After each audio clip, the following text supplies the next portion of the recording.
What's going on, peoples? Al York Sports. Break time. I was definitely going to kick it with y'all today. Just NBA playoffs, where it's at. But we got some breaking news. Let me take these off real quick. Breaking news. The New York Football Jets finally get their man. They got Aaron Rodgers, and it's official. Let me give you the plays in getting Aaron Rodgers. The Jets got to give up a 2023 first round number 13 pick overall, second round the 42nd overall pick, and the sixth round 207 overall pick. And then a conditional second round in 2024 that will become a first round pick if Aaron Rodgers plays 65% of the plays this year, which barring injury, he should do that. So that means the Packers will get another number one. And the Jets get Aaron Rodgers, number 15 overall pick in the 2023, and a fifth round pick, which is 170 overall. So they gave up a lot for Aaron, but the Jets got their man. The Jets had to get Aaron Rodgers. They had to get their quarterback. Let me give you the Jets offense so that you can have a little idea of why. Wide receiver Corey Davis, Mecole Hardman that they just picked up from the Chiefs, Allen Lazard, a possession receiver from the Packers that gets along with Aaron Rodgers. Aaron Rodgers loves Lazard. Then you got Garrett Wilson, who's a beast out of Ohio State. Tight end C.J. Uzomah, who was a star at Cincinnati, got injured, but he should be back. He should be full-fledged. Running backs Zonovan Knight, Michael Carter, and last but not least, Breece Hall. If the Jets right now, their offensive line was at best decent last year, they should get better with a couple of them picks that they got. They should go get just offensive linemen and make that defense a little more official. The defense is decent, but they got to make them a little more official. Aaron Rodgers, a healthy Aaron Rodgers, comes into this situation right here, makes the New York Football Jets automatic contenders. Automatic. Now, Super Bowl contenders, I would say probably I got them about maybe 3 or 4 in the AFC. Of course, you got KC, you got Cincinnati, you got Buffalo Bills that are every year going to give you. You got Miami that's getting stronger. So I got the Jets right there, 3 or 4 in the AFC. But if Aaron Rodgers has a superb season, anything is possible. A-Raw to the New York Football Jets. Salute all the New York Football Jet fans. I'm not a Jet fan, but I'm happy for the Jets, who always be in the cellar kind of like the Mets. So I'm happy when a team that's usually not good, gets a break, and the Jets got a break. Though they have to pay a lot for it, but you're not going to find a better passer than Aaron Rodgers. Now, he's a little older, but he still could get it done. Salute to the Jets. Now, let's swap over to the NBA. We're going to go immediately to the Eastern Conference. Number 1, Milwaukee versus number 8, Miami Heat. Heat got a 2-1 lead. They're in South Florida for Game 4 tonight. If Miami wins this game, I'm not saying Milwaukee can't come back from a 3-1 with a healthy Giannis, because Giannis is playing today. He should get healthier. But I think it's over for Milwaukee. It's going to be hard to beat a hot Miami team 3 in a row. But if Milwaukee wins tonight, this series is over in multiple ways. 1, 2 out of 3 at Milwaukee. Tyler Hero out. Oladipo out. 2 potential starters that come off the bench. I think that's too much of a blow for the Heat to take if they can't get a 3-1 lead. Milwaukee wins tonight, they'll move on. You got number 2 Celtics versus 7 Hawks. 3-1 Celtics lead. Won a real good game yesterday. Beat Atlanta in Atlanta. Beat them by like 8 points. It was a close game all the way down. Miami did their thing. Tatum, Smart, Brown, Horford all contributed. Williams. Miami should move on in Game 5 when they go back to Boston. Celtics should move on. Let me say it correct. Celtics should move on. Game 5 at the Fleet, y'all. They should just move on. They were up 3-1. They should close them out. Then you got 3 Sixers, 6 Nets. The Sixers swept them 4 in a row, even without Embiid in game 4. I like what Brooklyn's doing. I would have loved to see Brooklyn get a game. They wasn't able to do that. But trust me as I tell you, Brooklyn's on the right path. They on the right path. Then you got number 4, Cavaliers versus my New York Knicks, 5. Knicks up 3-1. Game 5 at Cleveland. My Knicks, what else can you say about my Knicks? What else can you say? Brunson, the unsung hero, doesn't get enough respect. Put respect on his name. You got R.J. Barrett coming in himself, 22-year-old R.J. Barrett. Robinson's healthy, crashing the boards. And one of the biggest pickups that is now being said more and more on a daily basis that I've been said was the acquisition of Josh Hart. Which him and Brunson, you know what they did in Villanova. And I was very surprised when I seen Brunson extremely happy when the Knicks picked up Hart. Because I was like, Hart haven't done shit. I mean, he did a little with the Lakers, the Pelicans, Portland. He barely showed up in Portland. But what happened with Hart is he's one of those players, if you put him in the right system, he excels. But he has to be on the right system. I don't like players like that personally. I like a player that could adapt to any system. But you know what? I'm going to take it because it is what it is. Hart is excelling with the New York Knicks and his ex-partner or his real partner, Brunson. Like I said, they won a chip in Villanova.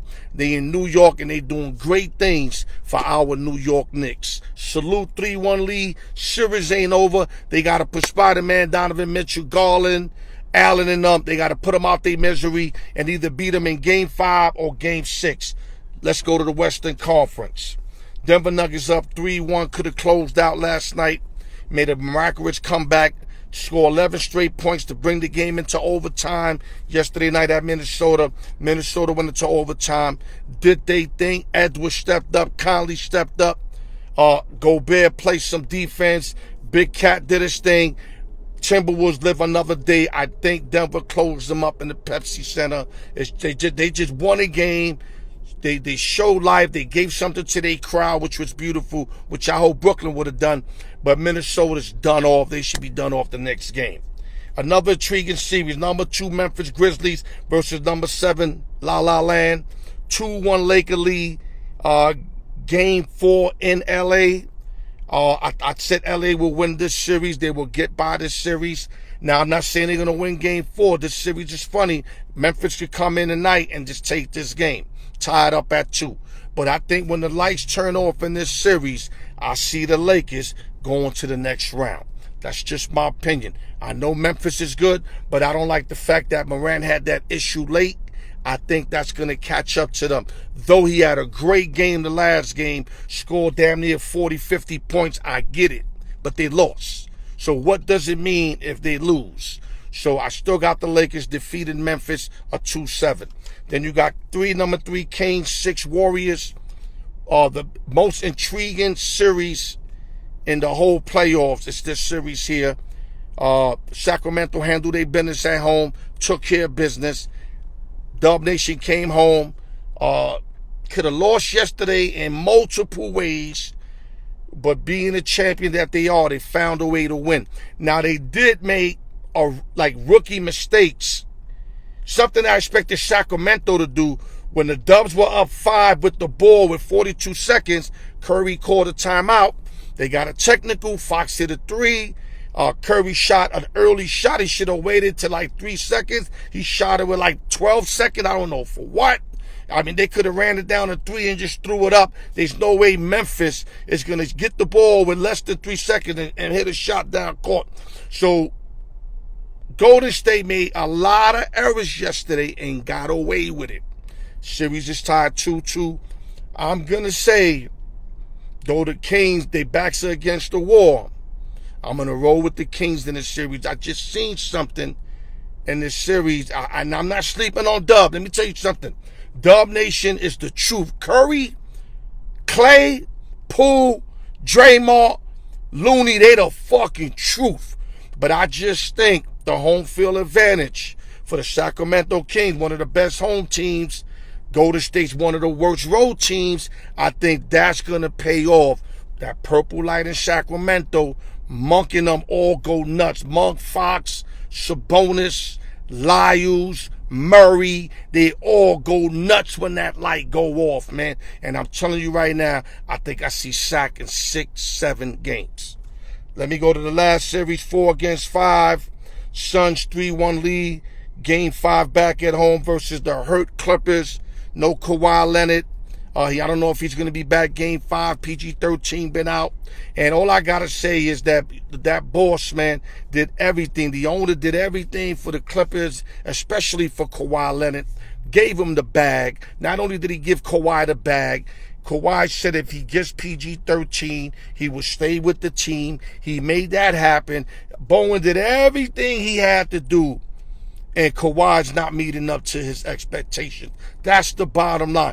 Kawhi played a wonderful, let me say this correct, a wonderful game 1 and game 2. He had me psyched out. The old Kawhi's back. But guess what? He couldn't even suit up game 3, game 4, and he might not suit up game 5. And the Clippers right now are going to lose because of that. Because when Kawhi played in them first 2 games, it almost looked like they were too deep for the Suns. The Suns got the more firepower with Booker, you know what I mean, Durant and Paul. I get it, and Ayton. But the Clippers were deep, man. Deep. I mean, man deep. You understand? Gordon, Westbrook turning it up. Kawhi was turning it up. You know what I mean? Plumlee was doing this thing. I mean, they were clicking on all cylinders. They were giving Phoenix everything they can handle in those 2 games at home. But when Kawhi, your best player, on top of your second best player, are out, how do you expect to beat the team that's predicted to come out the Western Conference? It's not going to happen. So I feel bad for Clippers organization.